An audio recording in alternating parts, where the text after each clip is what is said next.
Assalamualaikum warahmatullahi wabarakatuh. Selamat bertemu kembali pada pembelajaran geografi bersama saya Siti Darohmi. Kali ini akan kita bahas materi tentang indeks pembangunan manusia.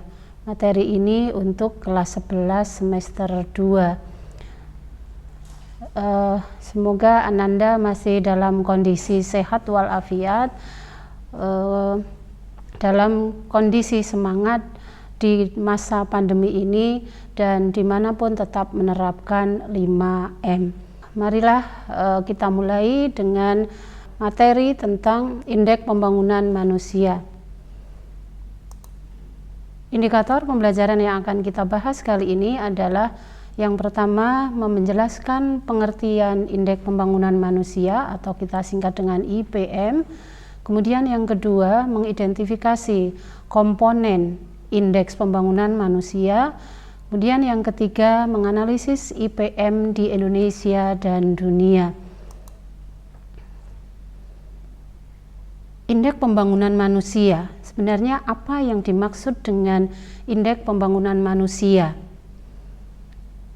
Indeks pembangunan manusia itu adalah pengukuran perbandingan dari kesehatan, pendidikan, dan standar hidup yang layak untuk semua negara di seluruh dunia. Kemudian IPM mulai diperkenalkan oleh UNDP pada tahun 1990 dan dipublikasikan secara berkala dalam laporan tahunan Human Development Report. Kemudian IPM itu dibentuk oleh 3 dimensi dasar, yaitu yang pertama adalah umur panjang dan hidup sehat, kemudian yang kedua pengetahuan, kemudian yang ketiga adalah standar hidup layak.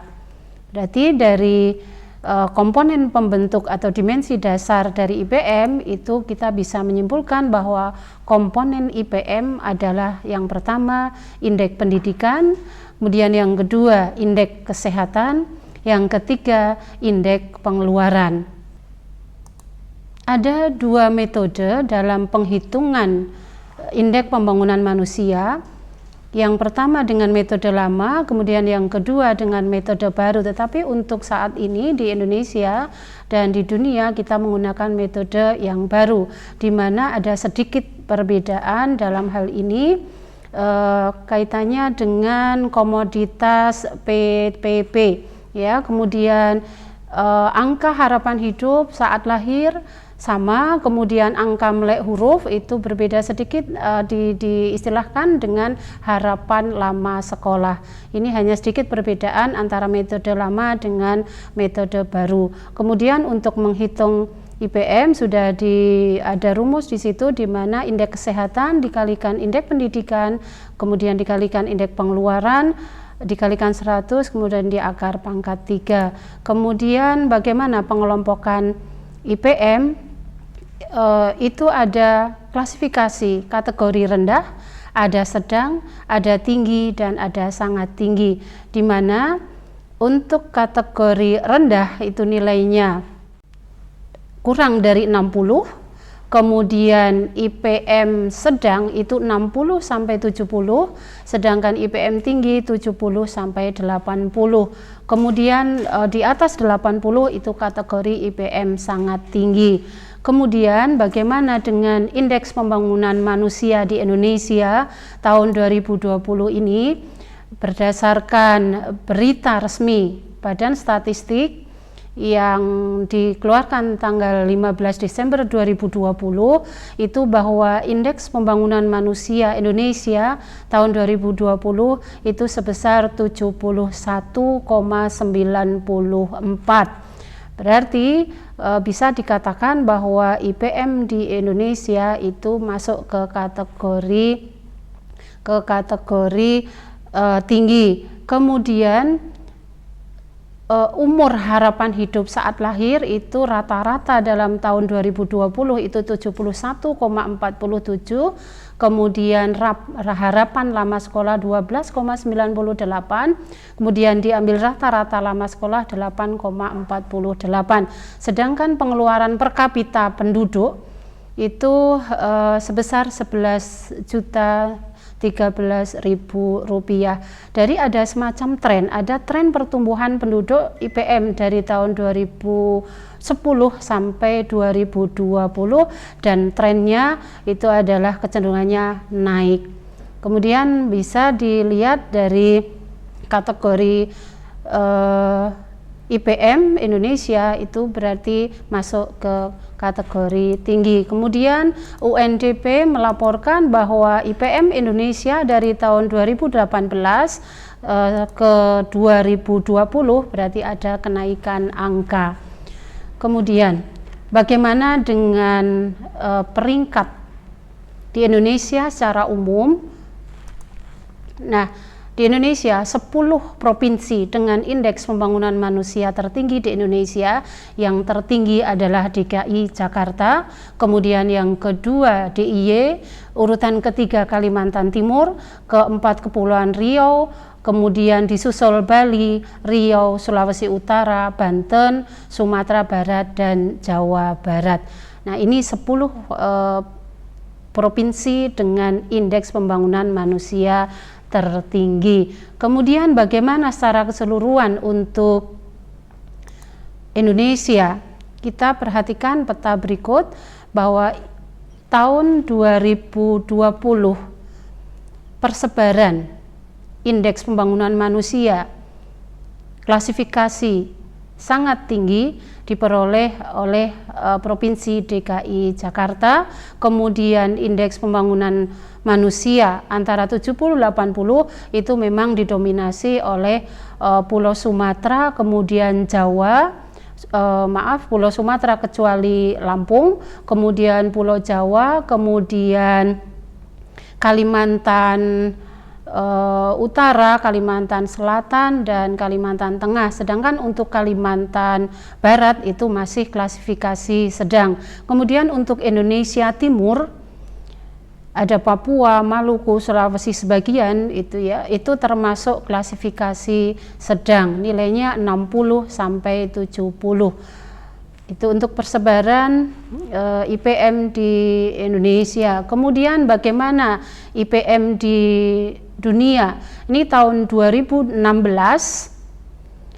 masih didominasi oleh negara-negara maju, negara di kawasan Eropa Barat, kemudian kawasan Amerika Utara, Kanada dan Amerika Serikat, kemudian di wilayah Oseania, di benua Australia, kemudian Asia bagian timur ada Jepang, termasuk kategori IPM tinggi. Sedangkan IPM rendah itu di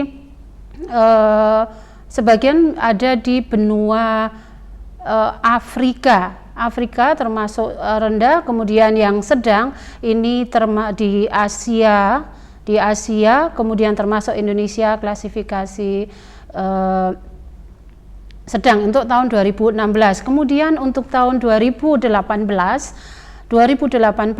masih sama, sedikit perbedaan. Kalau Indonesia termasuk klasifikasi ada peningkatan, sedangkan masih sangat tinggi itu didominasi oleh negara-negara di kawasan Amerika Utara, Eropa Barat, kemudian Australia, Asia Timur.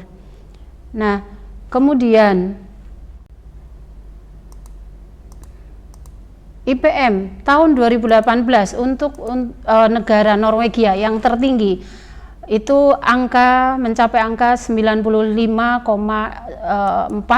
kemudian Australia itu 93,8, Swiss itu 94,6, sedangkan Jerman di 93,9 dan Denmark 93, Singapura 95. Ini adalah negara-negara dengan IPM yang sangat tinggi. Kemudian Untuk yang negara IPM dengan klasifikasi rendah itu sebagian besar itu ada di kawasan Afrika. Yang paling rendah itu untuk IPM dunia tahun 2018 itu adalah negara Niger dengan angka IPM 37,7, kemudian Republik Afrika Tengah 38,1, kemudian Chad itu 41, Burkina Faso 43,4, dan Burundi 42,3. Nah, ini untuk IPM di dunia tahun 2018. Kemudian manfaat dari IPM. Manfaat dari IPM itu yang pertama itu adalah merupakan indikator penting untuk mengukur keberhasilan dalam upaya membangun kualitas hidup manusia. Kemudian yang kedua, IPM dapat menentukan peringkat atau level pembangunan suatu wilayah atau suatu negara.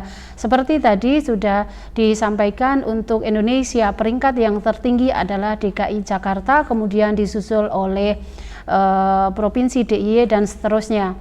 Kemudian yang ketiga, bagi Indonesia itu IPM itu merupakan data strategis untuk mengukur kinerja pemerintah dan juga digunakan untuk alokator penentuan dana alokasi umum atau DAU. Misalkan Indonesia Timur dengan IPM yang rendah, misalkan dari sisi pendidikan, dari sisi kesehatan, dari sisi pengeluaran rendah, itu bisa IPM itu digunakan untuk menentukan besarnya biaya untuk pembangunan di Indonesia Timur salah satunya. Kemudian yang selanjutnya, bagaimana dengan IPM selama pandemi COVID-19 ini? Tentunya apakah ada pengaruh terhadap apakah pandemi COVID-19 itu membawa pengaruh terhadap pembangunan manusia Indonesia di tahun 2020? Kemudian apakah ada perbedaan perkembangan antara IPM yang tahun-tahun sebelumnya, sebelum pandemi? Kemudian yang ketiga, jika ada pengaruh, apakah mengalami percepatan atau perlambatan? Nah, selama pandemi COVID-19 ini tentunya IPM di Indonesia terpengaruh. Hal ini bisa terlihat adanya perlambatan pertumbuhan indeks pembangunan manusia di tahun 2020 ini dibandingkan dengan tahun-tahun sebelumnya. Kemudian perlambatan pertumbuhan IPM selama pandemi COVID ini tentunya itu sangat dipengaruhi oleh turunnya rata-rata pengeluaran per kapita yang disesuaikan. Kemudian indikator yang turun itu menjadi 11,01 juta di tahun 2020 ini. Jadi pandemi COVID memang sangat mempengaruhi IPM di tahun 2020 ini. Demikian yang bisa saya sampaikan untuk membahas tentang indeks pembangunan manusia ini. Terima kasih. Saya akhiri dulu. Assalamualaikum warahmatullahi wabarakatuh.